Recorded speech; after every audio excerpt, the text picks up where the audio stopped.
کیا آپ یا آپ کے ارد گرد کوئی خاتون یا کوئی لڑکی ہر ماہ اتنا شدید درد برداشت کرتی ہے کہ روزمرہ کے معاملات متاثر ہو جاتے ہیں؟ یہ عام ماہواری کے درد نہیں، بلکہ یہ ایک دائمی بیماری اینڈرومیٹریوسس ہو سکتی ہے۔ السلام علیکم، میں ہوں ڈاکٹر راجہ نوشاد یونسی۔ آج میں آپ کو اینڈرومیٹریوسس کی وجوہات، اس کی علامات اور اس کا علاج بتاؤں گا تاکہ آپ جلد تشخیص کے بعد اولاد پیدا کرنے کی صلاحیت کو محفوظ رکھ سکیں۔ اینڈومیٹریوسس ایک ایسا مرض ہے جس میں یوٹرس کے اندر موجود جیلی اینڈومیٹریم کی طرح کا ایک ٹشو یوٹرس کے باہر نشوونما پانا شروع کر دیتا ہے۔ یہ ٹشو عام طور پر اووریز، فلوپین ٹیوبز یا پیٹ کے نچلے حصے میں اندرونی طرف پایا جاتا ہے۔ یہ ٹشو ماہواری کے دوران خون بہاتا ہے۔ اس خون کو باہر نکلنے کا کوئی راستہ نہیں ملتا تو اس کے نتیجے میں یہ اندر ہی شدید زخم یا کوئی سسٹ پیدا کر دیتا ہے۔ یہی سوزش اور زخم پیٹ کے نچلے حصے میں کرونک درد کا باعث بنتے ہیں اور آس پاس کے اعضاء کو ایک دوسرے سے چپکا دیتے ہیں۔ سب سے عام اور شدید علامت ہے درد کا ہونا، اور یہ درد اتنا شدید ہوتا ہے کہ روزمرہ کے معاملات زندگی ڈسٹرب ہو جاتے ہیں، اور یہ درد کسی پین کلر میڈیسن سے بھی ختم نہیں ہوتا۔ میاں بیوی کی قربت کے دوران فیمیل میں پیٹ کے نچلے حصے میں شدید درد ہوتا ہے۔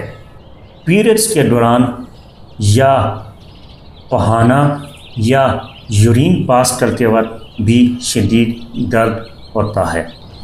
اینڈومیٹریوسس خاص طور پر اووریز یا ٹیوبز پر جب اثر انداز ہوتا ہے تو حمل پھیلنے میں شدید مشکلات ہوتی ہیں۔ 30 سے 50% متاثرہ خواتین بانجھ پن کا شکار ہو جاتی ہیں۔ سب سے زیادہ مانی جانے والی تھیوری یہ ہے کہ ماہواری یعنی مینسز پیریڈ کا مخالف سمت میں ہونا۔ اس میں پیریڈز کا خون یوٹرس سے باہر اسپیشلی فلوپین ٹیوب میں چلا جاتا ہے اور وہاں پہ جا کے جم جاتا ہے۔ اس کی ڈائگنوزن کا سب سے بہترین ٹول الٹرا ساؤنڈ ہے۔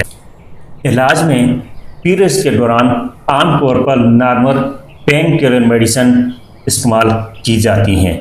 ان سے بھی اگر فرق نہ ہو تو اپنے متعلقہ ڈاکٹر سے مشورہ ضرور کریں۔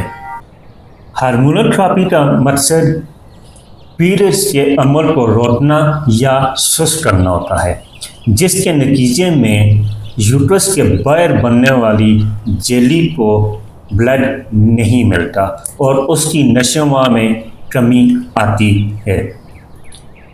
اگر آپ کو پیریڈز کے دوران شدید قسم کا پیٹ درد ہوتا ہے تو اس بات کو نظر انداز مت کریں۔ آج ہی ہمارے کلینک تشریف لائیں۔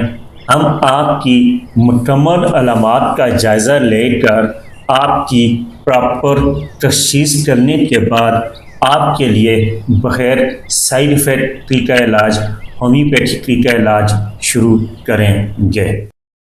اس ویڈیو کو لائک کریں، ہمارے چینل کو سبسکرائب کریں، بیل آئیکن ضرور پریس کریں ہماری نیو ویڈیو سب سے پہلے دیکھنے کے لیے۔ سبسکرائب کرنے کے بعد گھنٹی بجا دینا تاکہ جب بھی میں کوئی نیو ویڈیو اپلوڈ کروں تو تمہارے فون کی گھنٹی بھی بجے۔